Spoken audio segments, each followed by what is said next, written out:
My father was, he is on the left here, my father was officer of the General Staff of the Soviet Army. He was inspector of land forces, Soviet troops stationed in countries like Mongolia, Cuba, East European countries. This is the picture taken at the entrance of my Institute of Oriental Languages. It's a part of Moscow State University. As every Soviet student, I was, quote-unquote, volunteering for harvesting grain in Kazakhstan. By the end of my training in school, I was recruited by the KGB. This picture was taken on that day, and you can see again how happy it feels to be recruited by the KGB. Pay special attention to number of bottles on the table. One of my functions was to keep foreign guests permanently intoxicated the moment they land at Moscow airport. In 1967, the KGB attached me to this magazine, Look magazine. A group of 12 people arrived to USSR from United States to cover the 50th anniversary of October Socialist Revolution in my country. From the first page to the last page, it was a package of lies.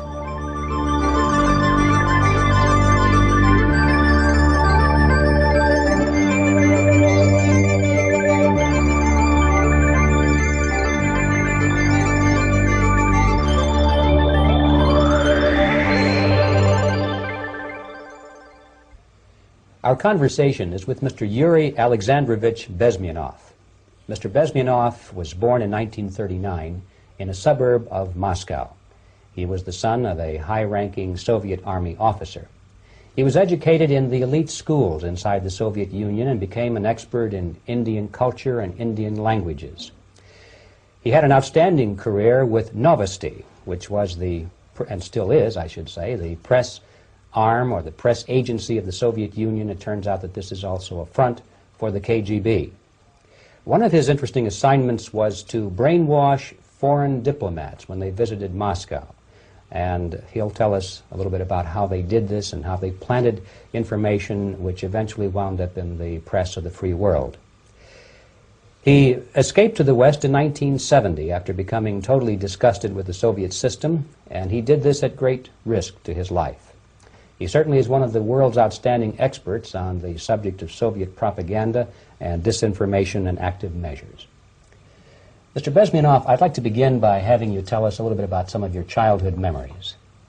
Well, the most vivid memory of my childhood was Second World War, or to be more precise, the end of the Second World War, when all of a sudden United States, from a friendly nation, which helped us to defeat Nazism, turned overnight into a deadly enemy.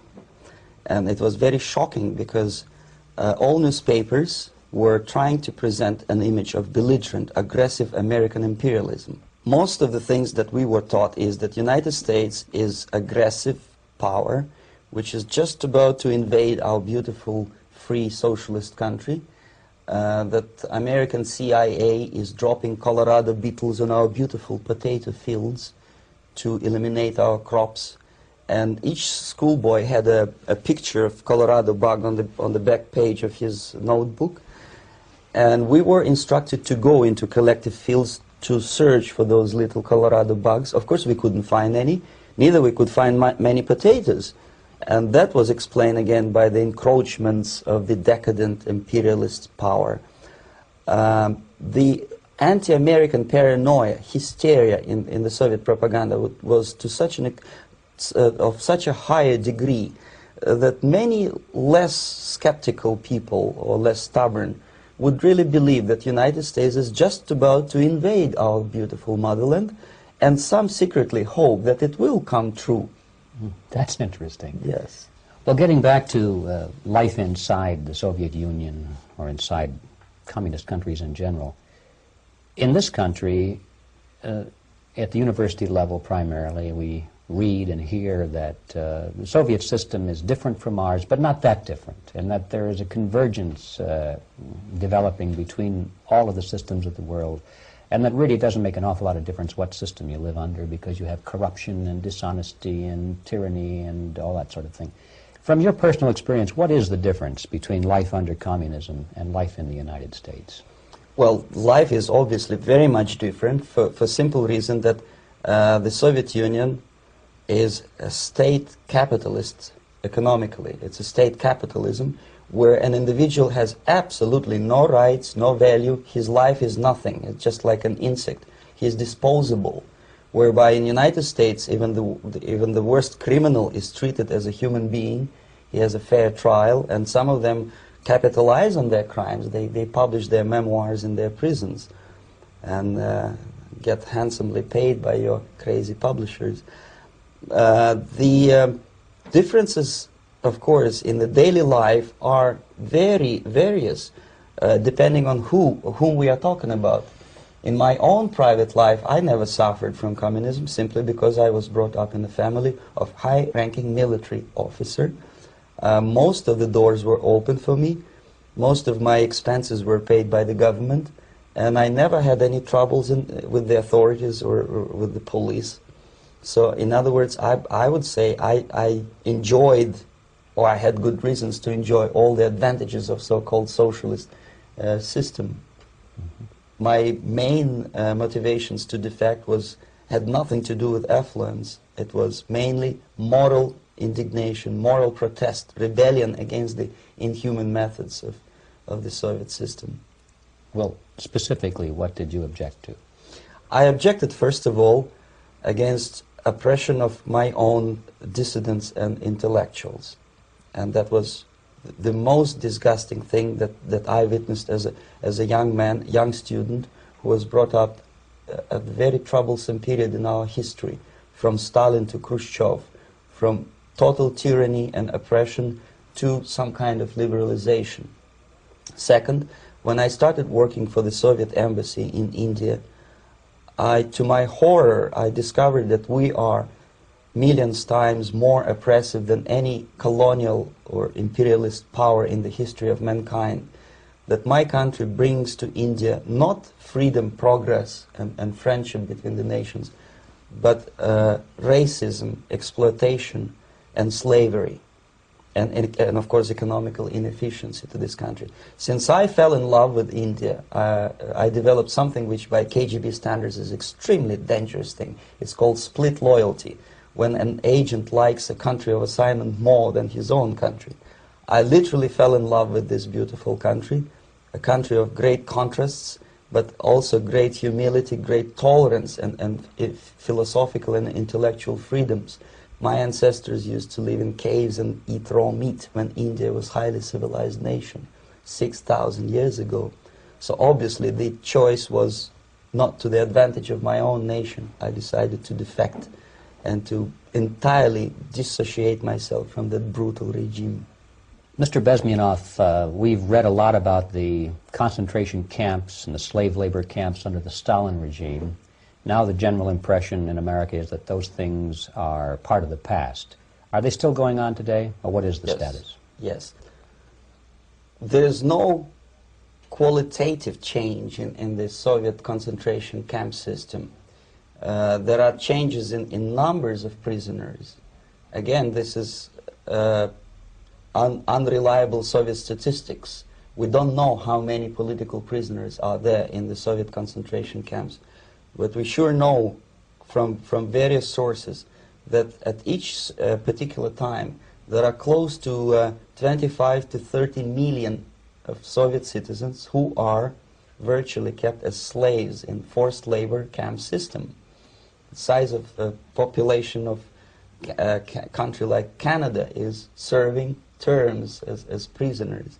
Incredible. So I would say that those intellectuals who try to convince American public that concentration camp system is a thing of a past are either conscientiously misleading public opinion, or they are not very intellectual people.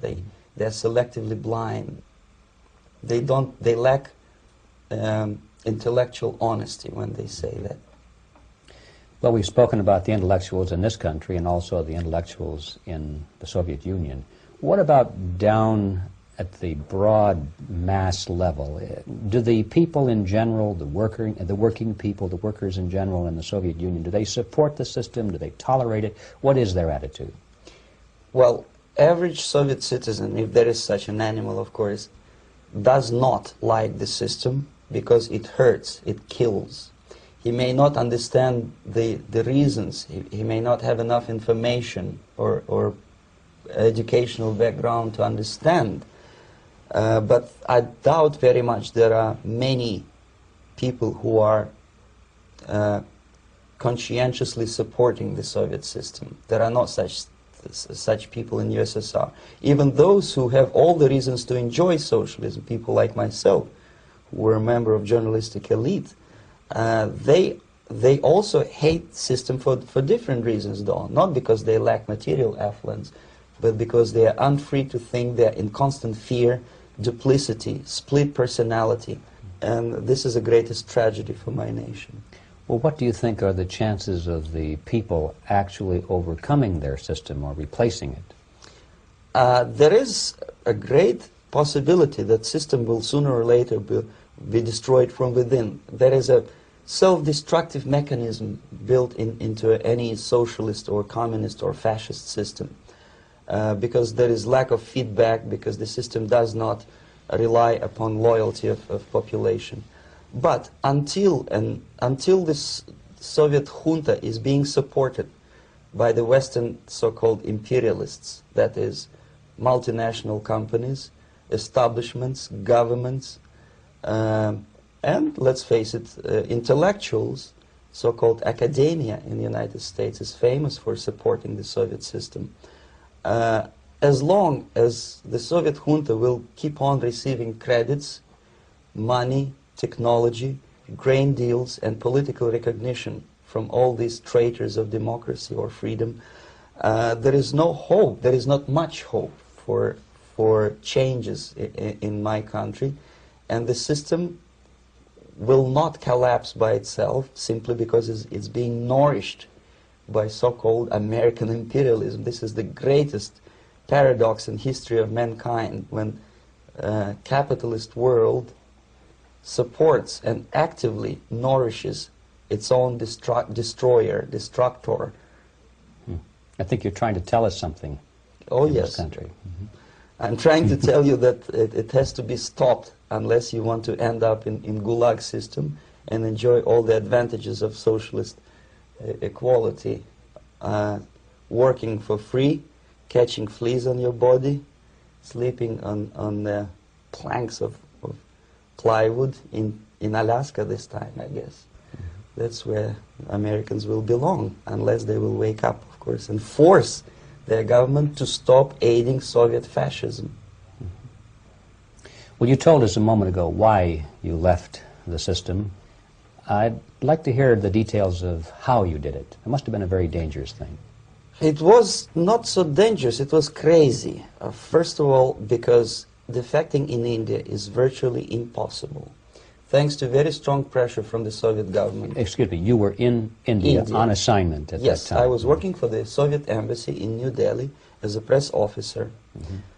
And defecting for a Soviet diplomat is next to impossible. It's a suicide, as I said, because a great friend Indira Gandhi pushed a law through parliament which says, and I quote, "No defector from any country has a right of political asylum in any embassy on the territory of Indian Republic," which is a masterpiece of hypocrisy. No other defector but a Soviet one needs a political asylum. So, knowing that perfectly well, I planned a craziest possible way to defect. I studied counterculture in India. There were thousands of young American boys and girls with no shoes, long hair, smoking hash and marijuana, studying sometimes Indian philosophy, sometimes simply pretending that they study. And they greatly annoyed Indian police, and they were laughing stock of Indians because obviously they were good-for-nothing students. I studied carefully where they congregate, what routes they travel, what language they speak, what do they smoke. And one day I simply joined a group of hippies to avoid detection of Indian police. I was dressed as a typical hippie with blue jeans, long kameez shirts, with all kind of nice decorations like beads, long hairs, I bought a wig because for several weeks I had to turn myself from a conservative Soviet diplomat into a very progressive American hippie. And that was the only way that I could avoid detection. It was very interesting experience, but it was necessary because from my own knowledge as a member of Soviet embassy staff, I knew that there were many cases when Soviet defectors were betrayed by Indian police, and also some Western embassies played a very dirty role in betraying the Soviet defectors. According to our information, they were some, I wouldn't call them double agents, but simply immoral people working for this for the United States embassy, and confiding in people like this would be a suicide. So I had to be extremely careful. I could not trust anyone, and that was the reason for such a crazy way to defect. Well, had you been caught in the act of trying to get out, what would have happened to you? Oh, most likely I would end up in concentration camp, or depending on the situation and on the whim of some bureaucrat in KGB, maybe even executed. This is normal practice, quietly, of course, not publicly. But that would be the end of my defection, of course. Well, when did you finally make it to the United States? In 1970, after about 6 months of debriefing in Athens by the CIA, and I presume FBI too, they let me go first to Germany, then to Canada. That was my decision. I had to change my identity to protect my family and my friends in USSR. And also I was a little bit paranoid, knowing that both Soviet KGB and probably some double agents within the American system may be after me. So I wanted to settle down as far away as possible. I requested CIA to give me some kind of new identity and just let me go on my own. And I settled in Canada. I was a student. I changed many professions, from farm help and laundry truck driver to language instructor and broadcaster for Canadian Broadcasting Corporations in Montreal. Well, have you had any threats on your life or any yes. unpleasant in about 5 years, KGB eventually discovered that I am working for Canadian Broadcasting. I made a very big mistake. I started working for overseas service of CBC, which is similar to Voice of America, in Russian language. And of course, monitoring service in USSR picked up every new voice. Every new announcer they would make it a point to discover who he is. And in 5 years, sure enough, slowly but surely, they discovered that I am not Thomas Schumann, that I am Yuri Alexandrovitch Bezmenov, and that I am working for Canadian Broadcasting, and undermining beautiful détente between Canada and USSR. And the Soviet ambassador Alexander Yakovlev made it his personal effort to discredit me. He complained to Pierre Trudeau, who is known to be a little bit soft on socialism. And the management of CBC behaved in a very strange, cowardly way, unbecoming to representatives of an independent country like Canada. They listened to every suggestion that Soviet ambassador gave, and they started shameful investigation, analyzing content of my broadcasts to USSR. And sure enough, they discovered that some of my statements were probably would be offending to the Soviet Politburo. So I had to leave my job. And of course, subtle intimidations. They would say something like, please cross the street carefully because, you know, traffic is very heavy in Quebec. And fortunately, I know about the psychology and the logic of activity of the KGB, and I never allowed myself to be intimidated.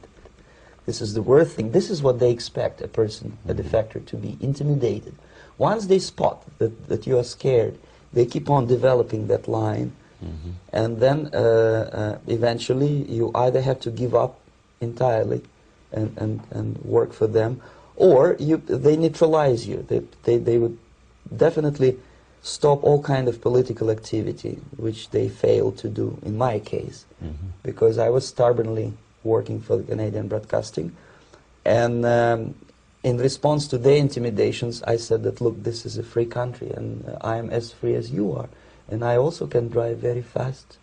And gun control is not yet established in Canada, so I had a couple of good shotguns in my basement. So welcome to visit me someday with your Kalashnikov's machine guns. So obviously it didn't work. Intimidation didn't work. So they tried different approach, as I described. They approached on the highest level, on the level of Canadian bureaucracy. And at that level they were on successful. that level they were successful. On individual level they failed flat. Mr. Bezmenov has brought a series of slides with him that he has taken from the Soviet Union, and I think this is a good time to take a look at the slides. Yes. Now, the viewers will be able to see these slides as we talk about them. Yes, this is a collection of slides which are, some of them are snapshots from my family album, some of them are documents which I smuggled from the Soviet embassy, and some are reproductions from local mass media. I usually show them to establish my credibility as a defector. This is a picture of my native town, Mytishi, about 20 miles north from Moscow. Characteristically, there is a statue of Comrade Lenin in the central square. This is myself at the age of 7, again, characteristically, under the statue of Comrade Stalin, extending his friendly hand to peoples of the world. At that age, of course, I was still idealistically minded young communist, and I still believe that sooner or later things will go for better. But I realized that the system stinks, that something is fishy, and that ideology is fake. And the propaganda about advanced Soviet agriculture simply didn't meet the criteria of reality. If they talk about abundance of food and there is none in the stores, there must be something wrong. My father was, he is on the left here, my father was officer of the General Staff of the Soviet Army. He was inspector of land forces, Soviet troops stationed in countries like Mongolia, Cuba, East European countries. Were he alive today, most likely he would be inspecting Soviet troops in Nicaragua, Angola, and many other parts of the world. Fortunately, he died and he didn't see the disgrace, because deep inside he was a Russian patriot. He didn't like the idea of expanding Soviet military might, especially in the areas where we were not welcomed at all. Unlike many other military officers, he was reporting directly to the Minister of Defense, bypassing KGB and diplomatic service. In other words, he was a trusted military professional.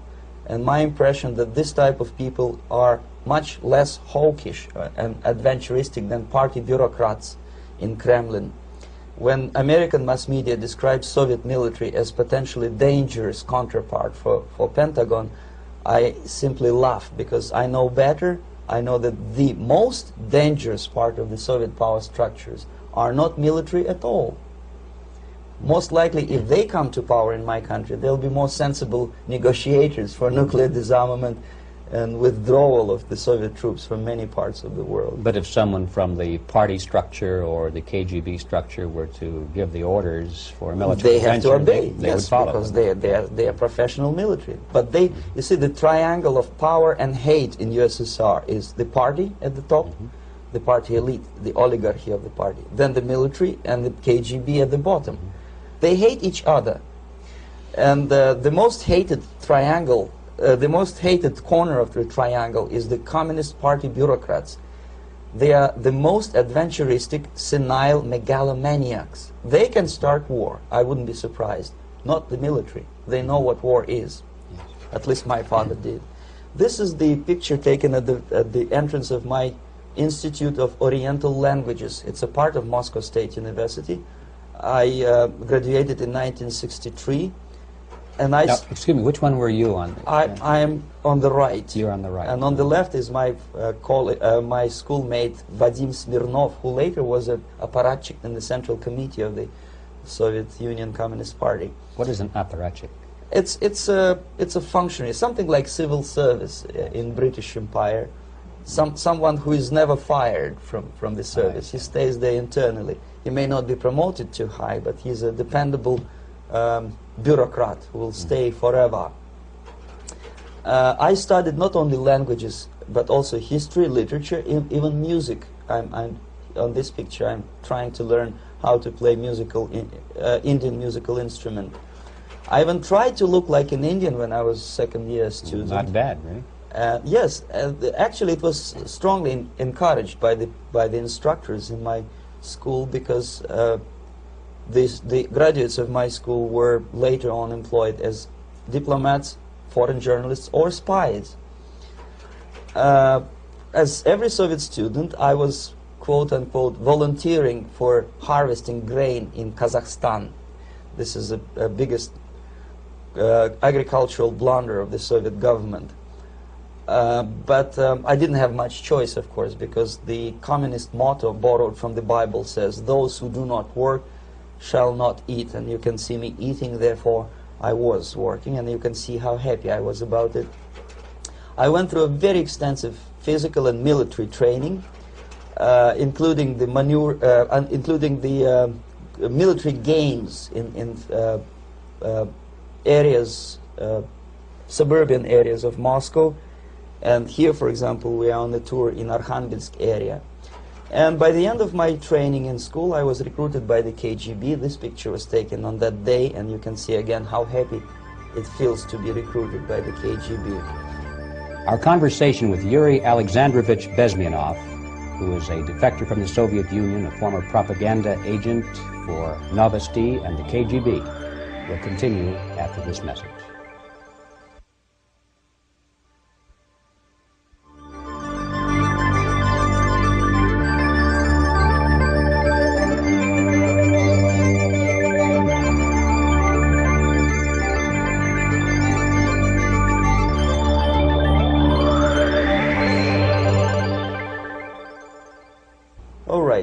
As every student in USSR, I went through very extensive physical and military training and civil defense training too. Unlike in United States, where civil defense is virtually non-existent, zero. In USSR, every student, whatever his major subject, has to go through very extensive 4-year military and civil defense training. You can see me here with a group of students during one of the war games near Moscow. The main idea, of course, is to prepare a huge reserve army of the USSR.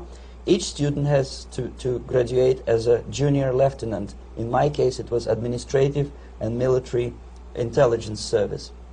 My first assignment was to India as a translator with the Soviet Economical Aid Group, building refinery complexes in Bihar state and Gujarat state.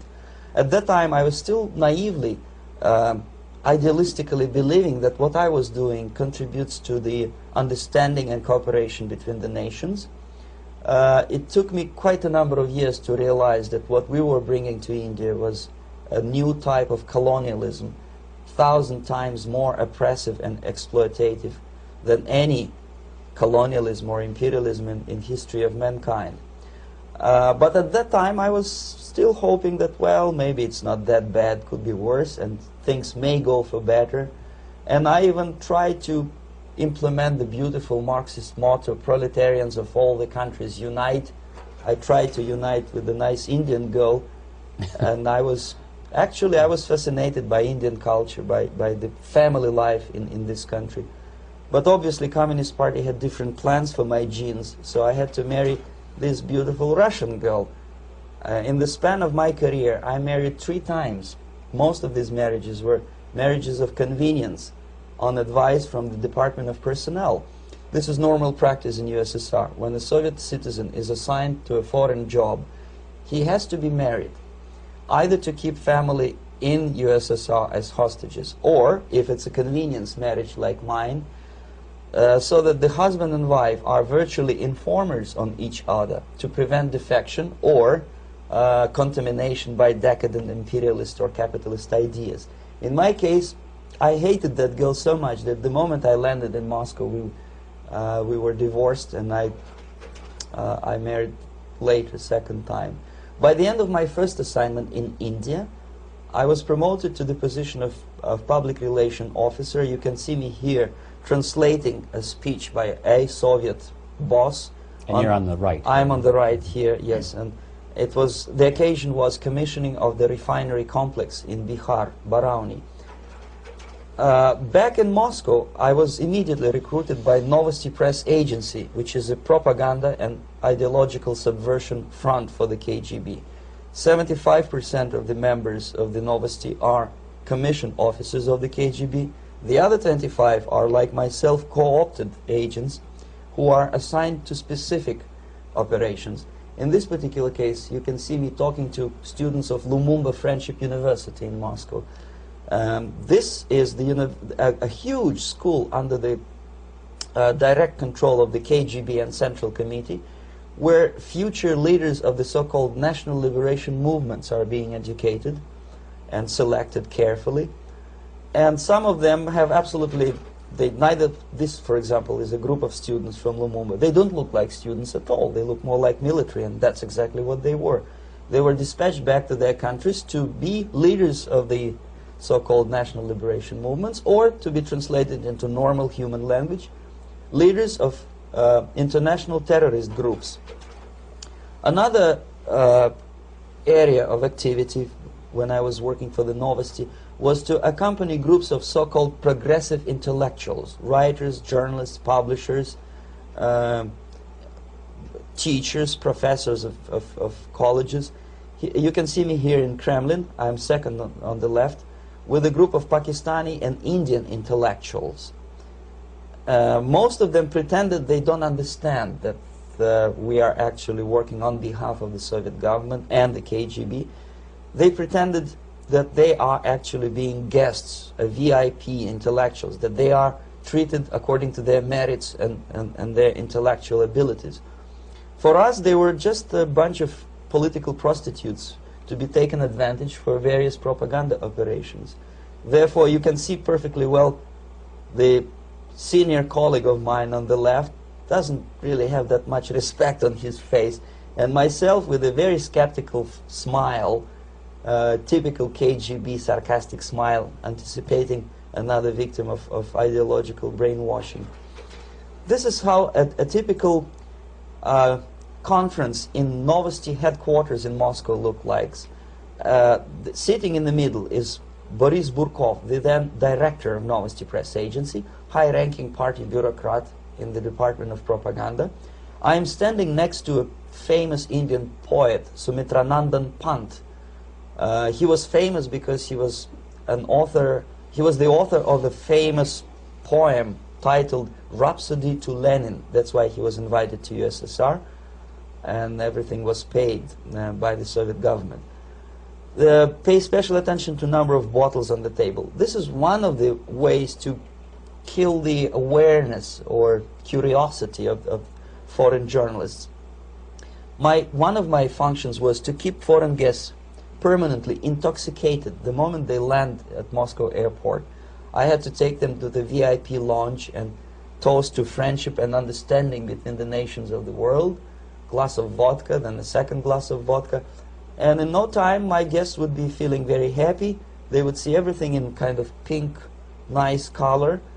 And that's the way I had to keep them permanently for the next 15 or 20 days.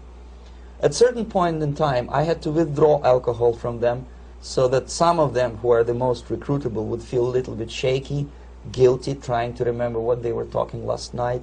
That's the time to approach them with all kind of nonsense, such as joint communique or statement for Soviet propaganda. That's the time they are the most flexible. And of course, what they didn't understand, they didn't realize or pretended not to realize, that myself, who was drinking together with them, was not drinking at all. I had ways to get rid of alcohol through various techniques, including special pills which were given to me by my colleagues. But they were taking it seriously. In other words, they would consume quite large volumes of alcohol and feel quite uneasy next morning. In 1967, the KGB attached me to this magazine, Look magazine. A group of 12 people arrived to USSR from United States to cover the 50th anniversary of October Socialist Revolution in my country. From the first page to the last page, it was a package of lies, propaganda cliché, which were presented to American readers as opinions and deductions of American journalists. Nothing could be far from truth. These were not opinions. They were not opinions at all. They were the clichés which the Soviet propaganda wants American public to think that they think. If it does make any sense at all. It sure does, because from the viewpoint of the Soviet propaganda, although there are some subtle criticisms of the Soviet system, the basic message is that Russia today is a nice, functioning, efficient system supported by majority of population. That's the biggest lie. And of course, American intellectuals and journalists from Look magazine elaborated on that untruth in various different ways. They intellectualized that lie. They found all kinds of justifications for telling lies to American public. Excuse me, it was partly your job to make sure that they got these ideas, yes, and accepted them as their own ideas. Right. Actually, even before they arrived to USSR, and they paid astronomical sum of money for that visit, they were submitted, this Novosti Press Agency developed so-called backgrounders, 20-25 pages of information and opinions which were presented to the journalists even before they bought their tickets to Moscow. They had to analyze the situation, and judging on their reaction to that backgrounder, the local Novosti representative or local Soviet diplomat in Washington, D.C. would assess whether they be given visa to USSR or not. So they were selected ahead of time. Oh yes, they were pre-selected very carefully, and there is not much chance for honest journalists to arrive to USSR and to stay there for 1 year and to bring this package of lies back home. This, for example, is a centerfold of the Look magazine. They presented this monument erected by Communist Party in Stalingrad as the symbol, personification of Russian military might. And they said in the article, which is published on the site, that Soviets are very proud of the victory in the Second World War. This is another big myth, a lie. No sensible people would be proud to lose 20 millions of their countrymen in a war which was started by Genosse Hitler and Comrade Stalin and paid by American multinationals. Most of the Soviet citizens look at this type of monuments with disgust and sorrow, because every family lost father, brother, sister, or child in the Second World War. Yet American journalists who were trying to appease, to please their hosts, presented this picture on the centerfold as the symbol and personification of Soviet national, they call it Russian national spirit. And it was greatest misconception and a very tragic misunderstanding. Of course, Look magazine was not distributed in USSR. The main audience was in United States. But I presume that many Americans, millions of Americans who were reading Look magazine at that time, had absolutely wrong idea about the sentiments of my nation, about what the Soviets are proud of and what they hate. This is a group, you see the same lady with the sword in Stalingrad. This is the group of journalists. Myself is in the center with the same devilish smile. And Mr. Philip Harrington is on the extreme left there with his camera. This is the gentleman which was so deaf or so uninterested in what I had to say to him. This is the same picture, a blow-up of the same picture. Many guests from various countries, in this particular case from Asia and Africa, were taken by me as a Novosti Press Agency employee for a tour across Siberia, for example. We would show them typical kindergarten, you see, nothing special by American standards, just nice children sitting, eating their breakfast or lunch. What they could not understand, or they pretended not to understand, that this is an exemplary kindergarten. This is not the kindergarten for average person or average family in USSR. And we maintain that illusion in their minds. You can see myself under the red spot in the middle there, with the same business-like expression. I'm doing my job. That's what I'm assigned to do, and that's what I was paid to do. But deep inside, I still hope that at least some of these useful idiots would understand that what they are looking at has nothing to do with the level of affluence in my nation. This is a better picture which reflects the true spirit of the Soviet childhood. This picture was printed in a Canadian government publication by mistake. In the middle you can see children playing on a small courtyard, and the caption goes, "This is a typical kindergarten in Siberia." What these idiots didn't understand, that it is not kindergarten at all. It is a prison for children of political prisoners. But there was not a single mentioning that what they were visiting actually was an area of concentration camps. And the job of people like myself to help them to not to notice that they are actually talking to prisoners. Most of the children were dressed, especially on the occasion of the foreigners' visit. Of course, there were no corpses on the ground. There were no machine gun guards, and well, it looks not very pleasant, as you see. It looks dull, but obviously it does not create an impression that this is actually a prison. Well, did any of the journalists have the curiosity to ask about prisons and that kind of thing? Yes. They were in Siberia. This Yes. is what you associate. Yes, some of them asked questions, and naturally we would give them, for the stupid question, we give them stupid answer. No, there are no prisons in Siberia. No, most of the people who you see are free citizens of USSR. They are very happy to be here, and they are contributing to the glory of the socialist system. Some of them pretended that they believe what I was telling them, and most of them, we may discuss it later, what are the motivations of these people? Why would they stubbornly bring lies to their own population through their own mass media? I have various answers to this. There is not a single explanation. It's a complex of explanations.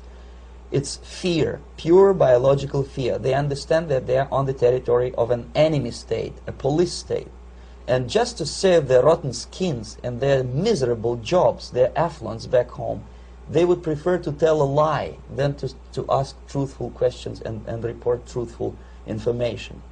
Second, most of these schmucks were afraid to lose their jobs, because obviously if you tell truth about my country, you will not last long as a correspondent of New York Times or Los Angeles Times. They will fire you. What kind of correspondent are you? You obviously cannot find common language with Russians if they kick you out in 24 hours. So just by trying to be conformist to their own editorial bosses, they tried not to offend the sentiments of the Soviet administrators and people like myself. Deep inside, I hope they would insult my or offend my sentiments. Obviously, they preferred not to. Another reason, I refuse to believe it, but obviously there is another reason. Obviously, it's a greed. These people earn a lot of money. When they come back to USA, they claim that they are experts on my country. They write books which sells in million copies, titled like Russians, The Truth About Russia. Most of it is lie about Russia. Yet they claim to be Sovietologists. They play back myth about my country, the propaganda cliches. Yet they stubbornly resist the word of truth. If a person like Solzhenitsyn is either defecting or kicked out of USSR, they try all their best to discredit him and to discourage him. I don't have much chance to appear on national network with a true story about my country. But a useful idiot like Hendrik Smith or Robert Kaiser, they are big heroes. They come back from USSR. They say, oh, we were talking to dissidents in Russia. Big deal.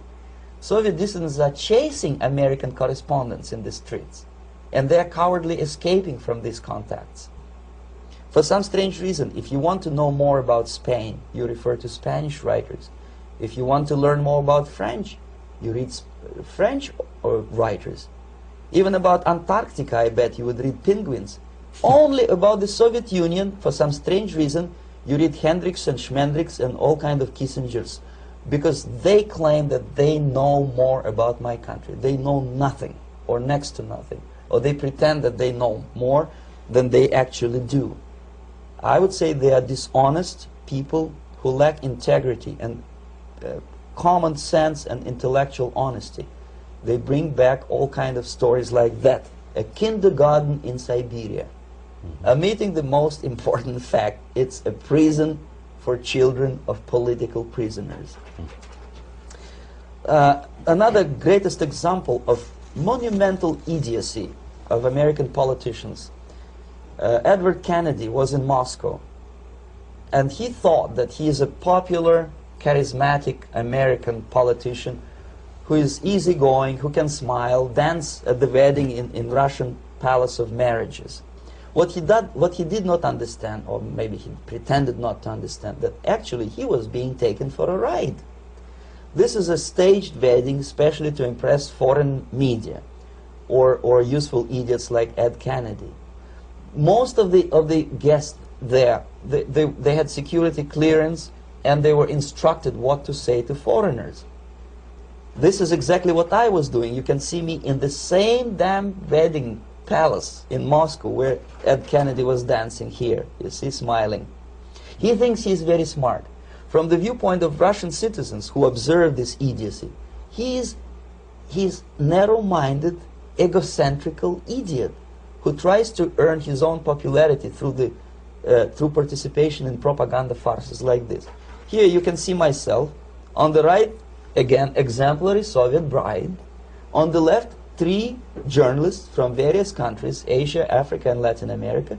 Obviously, they enjoying the situation. They will go back home and write the reports. We were present on a regular Soviet wedding. They were not present on a regular Soviet wedding. They were present, they were parts of a farce, of a circus performance. Another thing which I had to, sometimes risking my life to explain to foreigners. Time magazine, for example, is very critical of South African racist regime. The whole article was dedicated to the shameful internal passport system where blacks are not allowing to live with whites. For some strange reason, for the last 14 years since my defection, nobody wanted to pay attention to my passport. This is my passport. It also shows my nationality, and it has a police rubber stamp, which is called propiska in Russian language, which assigns me to a certain area of residence. I cannot leave that area, same way as this black man cannot leave the area in South Africa. Yet we call South African government racist regime. Not a single Jane Schmonda or Fonda is brave enough, courageous enough to come to media and say, look, this is what happens in USSR. I send a copy of my passport to many American liberals and civil rights defenders and all the other useful idiots. They never bothered to answer me back. This shows what kind of integrity, what kind of honesty these people are. They're a bunch of hypocrites because they don't want to recognize a good example of racism in my country. This is the first stage of befriending a professor. You can see myself on the left with the same James Bond smile. On the right is my KGB supervisor, Comrade Leonid Mitrokhin, and in the middle a professor of political science in Delhi University.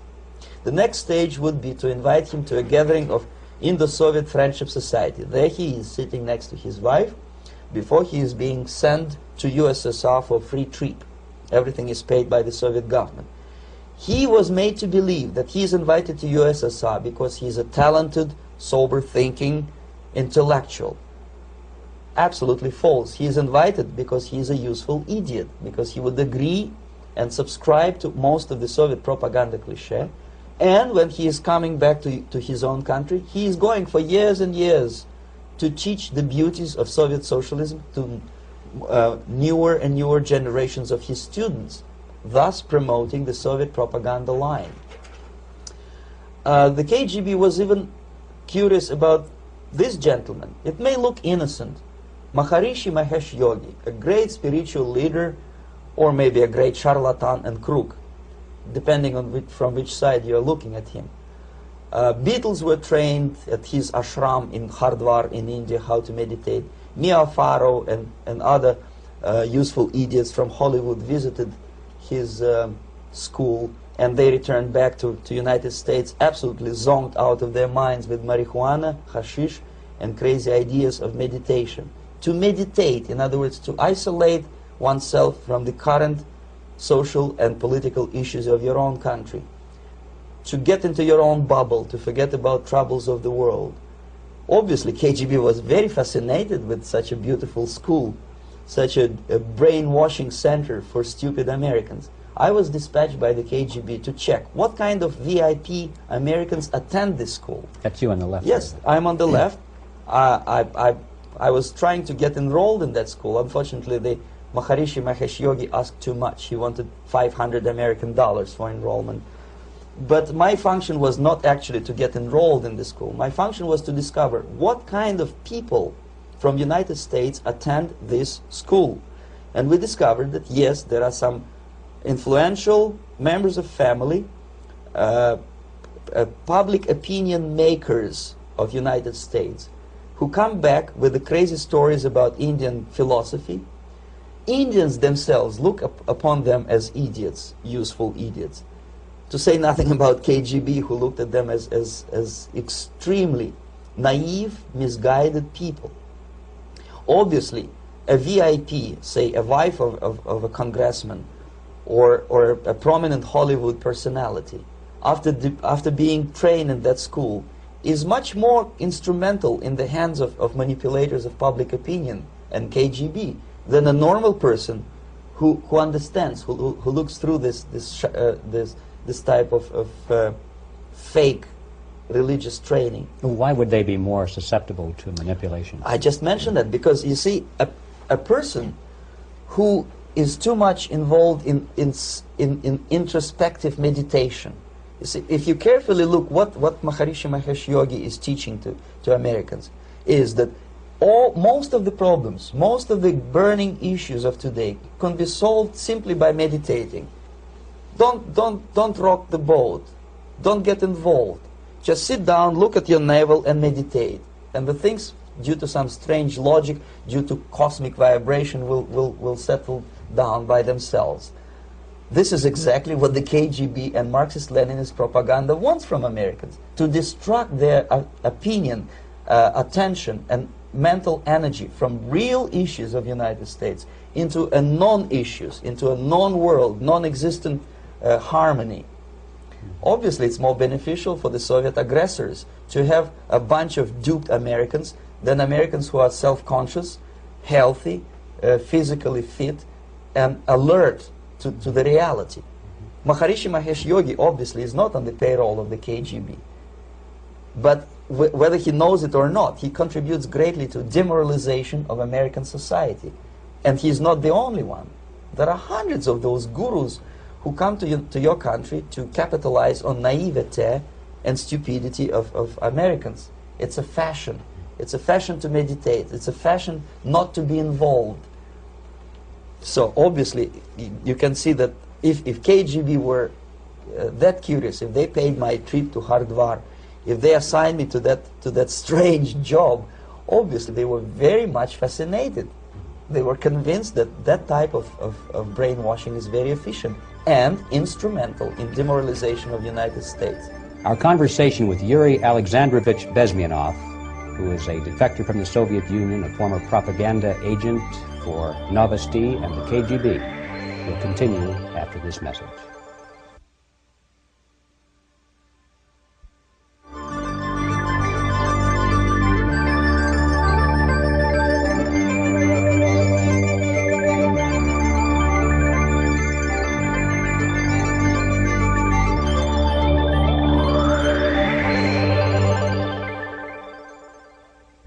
This This picture shows the part of the building of USSR embassy, and my supervisors. On the left is Comrade Mehdi, an Indian communist, and on the right, Comrade Mitrokhin, my supervisors in the secret department of research and counter-propaganda.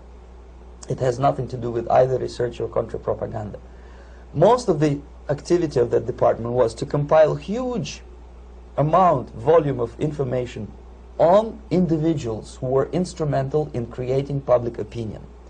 Publishers, editors, journalists, actors, educationalists, professors of political science, members of parliament, representatives of business circles. Most of these people were divided roughly in two groups. Those who would toe the Soviet foreign policy, they would be promoted to the positions of power through media and public opinion manipulation. Those who refused the Soviet influence in their own country would be character assassinated or executed physically come revolution. Same way as in the small town of Hue in South Vietnam, several thousands of Vietnamese were executed in one night when the city was captured by Viet Cong for only 2 days. And American CIA could never figure out how could possibly communists know each individual, where he lives, where to get him, and would be arrested in one night, basically in some 4 hours before dawn, put on a van, taken out of the city limits and shot. The answer is very simple. Long before communists occupied the city, there was extensive network of informers, local Vietnamese citizens, who knew absolutely everything about people who are instrumental in public opinion, including barbers and taxi drivers. Everyone who was sympathetic to the United States was executed. Same thing was done under the guidance of the Soviet embassy in Hanoi, and same thing I was doing in New Delhi. To my horror, I discovered that in the files where people were doomed to execution, there were names of pro-Soviet journalists with whom I was personally friendly. Pro-Soviet? Yes. They were idealistically minded leftists who made several visits to USSR, and yet the KGB decided that come revolution or drastic changes in political structure of India, they will have to go. Why is that? Because they know too much. Simply because, you see, the useful idiots, the leftists who are idealistically believing in the beauty of Soviet socialist or communist or whatever system, when they get disillusioned, they become the worst enemies. That's why my KGB instructors specifically made a point, never bother with leftists. Forget about these political prostitutes. Aim higher. This was my instruction. Try to get into large circulation, established conservative media. Rich, filthy rich movie makers, intellectuals, so-called academic circles. Cynical, egocentric people who can look into your eyes with angelic expression and tell you a lie. These are the most recruitable people, people who lack moral principles, who are either too greedy or too suffer from self-importance. They feel that they matter a lot. These are the people who KGB wanted very much to recruit. But to eliminate the others, to execute the others, don't they serve some purpose? Wouldn't they be the ones we rely on? They serve purpose only at the stage of destabilization of a nation. For example, your leftists in United States, all these professors and all these beautiful civil rights defenders, they are instrumental in the process of the subversion only to destabilize the nation. When their job is completed, they are not needed anymore. They know too much. Some of them, when they get disillusioned, when they see that Marxist-Leninists come to power, obviously they get offended. They think that they will come to power. That will never happen, of course. They will be lined up against the wall and shot. But they may turn into the most bitter enemies of Marxist-Leninists when they come to power. And that's what happened in Nicaragua. You remember most of these former Marxist-Leninists were either put to prison or one of them split, and now he's working against Sandinistas. It happened in Grenada when Maurice Bishop was already a Marxist. He was executed by a new Marxist who was more Marxist than this Marxist. Same happened in Afghanistan when first there was Taraki, he was killed by Amin, then Amin was killed by Babrak Karmal with the help of KGB. Same happened in Bangladesh when Mujibur Rahman, very pro-Soviet leftist, was assassinated by his own Marxist-Leninist military comrades. It's the same pattern everywhere. The moment they serve their purpose, all the useful idiots are either be executed entirely, all the idealistically minded Marxists, or exiled or put in prisons, like in Cuba. Many former Marxists are in Cuba, in prison. So most of the Indians who were cooperating with the Soviets, especially with our Department of Information of the USSR Embassy, were listed for execution.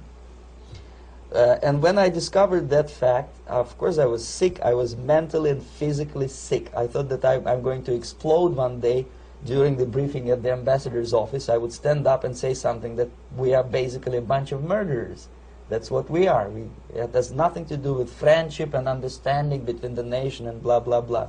We are murderers. We behave as a bunch of thugs in a country which is hospitable to us, a country which with ancient traditions. But I did not defect. I tried to get the message across. To my horror, nobody wanted even to listen, least of all to believe what I had to say. And I tried all kinds of tricks. I would leak information through letters or lost documents or something like that. And still I got no message. The message was not published, even in the conservative mass media of India. The immediate impulse to defect was Bangladesh crisis, which was described by American correspondents as Islamic grassroots revolution, which is absolute baloney. There was nothing to do with Islam, and there was no grassroots revolution. Actually, there are no grassroots revolutions, period. Any revolution is a byproduct of a highly organized group of conscientious and professional organizers, but it has nothing to do with grassroots. In Bangladesh, it was nothing with grassroots. Most of the Awami League party members, Awami League means People's Party, were trained in Moscow in the High Party School. Most of the Mukti Fauj leaders, Mukti Fauj in Bengali means People's Army, same as SWAPO and all kind of liberation armies all over the world, the same bunch of useful idiots. They were trained at Lumumba University and various centers of the KGB in Simferopol, in Crimea, and in Tashkent. So when I saw that Indian territory is being used as a jumping board to destroy East Pakistan, I saw myself thousands of so-called students traveling through India to East Pakistan, through the territory of India, and Indian government pretended not to see what's going on. They knew perfectly well, the Indian police knew it, the intelligence department of the Indian government knew it, the KGB of course knew it, and the CIA knew it. That was most infuriating, because when I defected and I explained to the CIA debriefers they should watch out because East Pakistan is going to erupt any moment, they said I was reading too many James Bond novels. Anyway, so East Pakistan was doomed. One of my colleagues in the Soviet consulate in Calcutta, when he was dead drunk, he ventured into the basement to relieve himself, and he found big boxes which said printed matter to Dhaka University. Dhaka is the capital of East Pakistan. And since he was drunk and curious, he opened one of the boxes and he discovered not printed matter. He discovered Kalashnikov guns and ammunition in there. Anyway, it's a long story. When I saw the preparations for the invasion into East Pakistan, obviously I wanted to defect immediately. The only thing I couldn't at that time make up my mind when and where and how. One of the reasons, of course, you see, I was in love with India. I mentioned it before. I spoke the languages. I socialized with people. And I understood that I had to act fast unless I want this beautiful country to be permanently and irreparably damaged by our presence. One of the reasons not to defect was, as you can see, I was living in relative affluence. Who the hell in the normal mind would defect and do what? To be abused by your media, to be called McCarthyist and fascist and paranoid, or to drive a taxi in New York City? What for? What the hell for should I defect? To be abused by Americans, to be insulted in exchange for my effort to bring the truthful information about impending danger of subversion.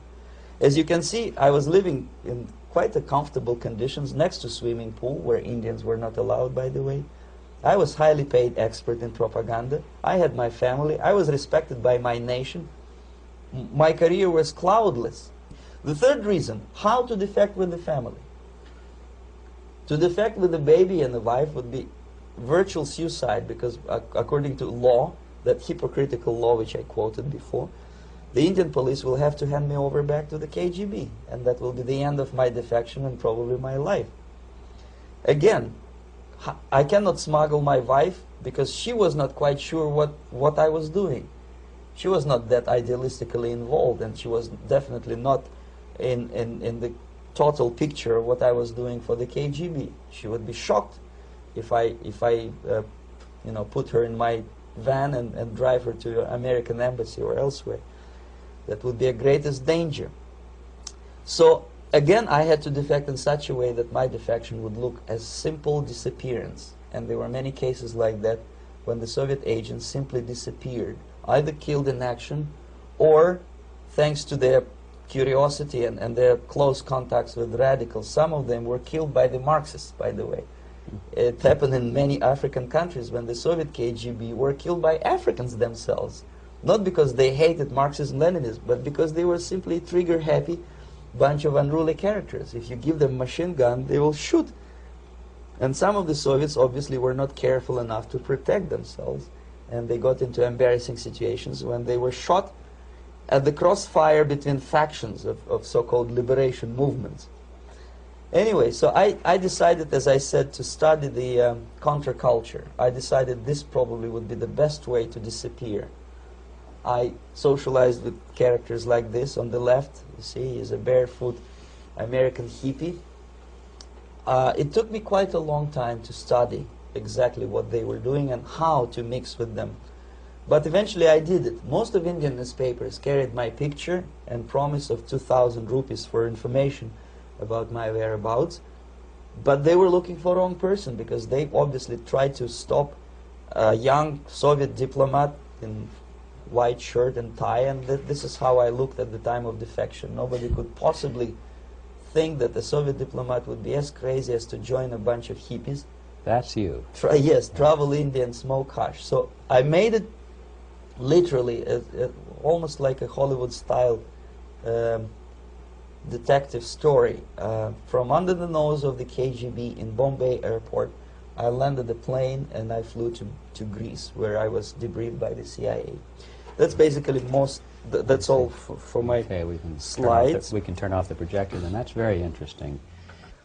Well, you spoke several times before about ideological subversion. That is a phrase that I'm afraid some Americans don't fully understand. When the Soviets use the phrase ideological subversion, what do they mean by it? Ideological subversion is the process which is legitimate, overt, and open. You can see it with your own eyes. All you have to do, all American mass media has to do, is to unplug their bananas from their ears, open up their eyes, and they can see it. There is no mystery. There is nothing to do with espionage. I know that espionage intelligence gathering looks more romantic. It sells more deodorants through the advertising, probably. That's why your Hollywood producers are so crazy about James Bond type of thrillers. But in reality, the main emphasis of the KGB is not in the area of intelligence at all. According to my opinion and opinion of many defectors of my caliber, only about 15% of time, money, and manpower is spent on espionage as such. The other 85% is a slow process which we call either ideological subversion or active measures, активные мероприятия in the language of the KGB, or psychological warfare. What it basically means is to change the perception of reality of every American to such an extent that despite of the abundance of information, no one is able to come to sensible conclusions in the interests of defending themselves, their families, their community, and their country. It's a great brainwashing process which goes very slow, and it's divided in 4 basic stages. The first one being demoralization. It takes from 15 to 20 years to demoralize a nation. Why that many years? Because this is the minimum number of years which requires to educate one generation of students in the country of your enemy, exposed to the ideology of the enemy. In other words, Marxism-Leninism ideology is being pumped into the soft heads of at least 3 generations of American students without being challenged or counterbalanced by the basic values of Americanism, American patriotism. The result you can see. Most of the people who graduated in the 60s, dropouts or half-baked intellectuals, are now occupying the positions of power in the government, civil service, business, mass media, educational system. You are stuck with them. You cannot get rid of them. They are contaminated. They are programmed to think and react to certain stimuli in a certain pattern. You cannot change their mind, even if you expose them to authentic information, even if you prove that white is white and black is black. You still cannot change the basic perception and the logic of behavior. In other words, these people, the process of demoralization is complete and irreversible.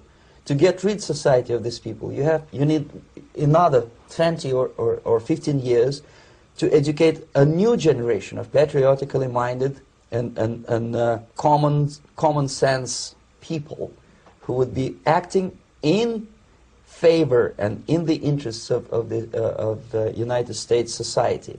And yet these people who've been programmed and, as you say, in place and who are favorable to an opening with the Soviet concept, these are the very people who would be marked for extermination in this country? Most of them, yes. Simply because the psychological shock when they will see in future what the beautiful society of equality and social justice means in practice, obviously they will revolt.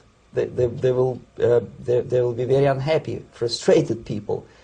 And the Marxist-Leninist regime does not tolerate these people. Obviously they will join the links of dissenters, dissidents. Unlike in present United States, there will be no place for dissent in future Marxist-Leninist America.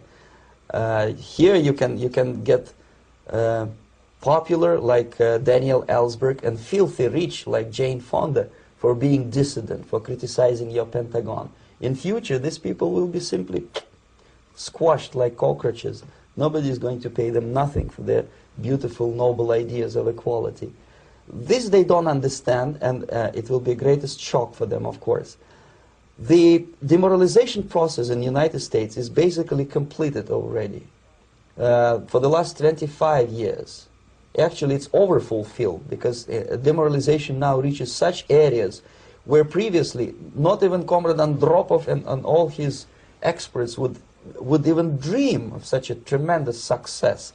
Most of it is done by Americans to Americans, thanks to lack of moral standards. As I mentioned before, exposure to true information does not matter anymore. A person who was demoralized is unable to assess true information. The facts tell nothing to him. Even if I shower him with information, with authentic proof, with documents, with pictures, even if I take him by force to the Soviet Union and show him concentration camp, he will refuse to believe it until he is going to receive a kick in his fat bottom. When a military boot crashes his balls, then he will understand, but not before that. That's the tragic of the situation of demoralization. So basically America is stuck with demoralization, and unless, even if you start right now, here, this minute, you start educating new generation of Americans, it will still take you 15 to 20 years to turn the tide of ideological perception of reality back to normalcy and patriotism.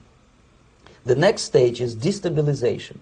This time, subverter does not care about your ideas and the patterns of your consumption. Whether you eat junk food and get fat and flabby, doesn't matter anymore.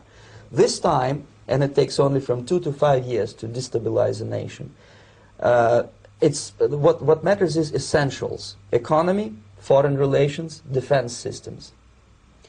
And you can see it quite clearly that in some areas, in such sensitive areas as defense and economy, the influence of Marxist-Leninist ideas in the United States is absolutely fantastic. I could never believe it 14 years ago when I landed in this part of the world, that the process will go that fast. The next stage, of course, is crisis. It may take only up to 6 weeks to bring a country to the verge of crisis. You can see it in Central America now. And after crisis, with a violent change of power, structure, and economy, you have so-called the period of normalization. It may last indefinitely. Normalization is a cynical expression borrowed from Soviet propaganda. When the Soviet tanks moved into Czechoslovakia in '68, Comrade Brezhnev said, "Now the situation in brotherly Czechoslovakia is normalized." This is what will happen in the United States if you allow all these schmucks to bring the country to crisis, to promise people all kind of goodies and the paradise on earth, to destabilize your economy, to eliminate the principle of free market competition, and to put a big brother government in Washington, D.C., with benevolent dictators like Walter Mondale, who will promise lots of things, never mind whether the promises are fulfillable or not. He will go to Moscow to kiss the bottoms of new generation of Soviet assassins, never mind. He will create false illusions that the situation is under control. Situation is not under control. Situation is disgustingly out of control. Most of the American politicians, media, and educational system trains another generation of people who think they are living at a peacetime. False. United States is in the state of war, undeclared total war against the basic principles and the foundations of this system. And the initiator of this war is not Comrade Andropov, of course. It's the system. However ridiculous it may sound, the world communist system or the world communist conspiracy, whether I scare some people or not, I don't give a hoot. If you are not scared by now, nothing can scare you. But you don't have to be paranoid about it. What actually happens now, that unlike myself, you have literally several years to live on unless the United States wake up. The time bomb is ticking. With every second, the disaster is coming closer and closer. Unlike myself, you will have nowhere to defect to, unless you want to live in Antarctica with penguins. This is it. This is the last country of freedom and possibility. Okay, so what do we do? What is your recommendation to the American people? Well,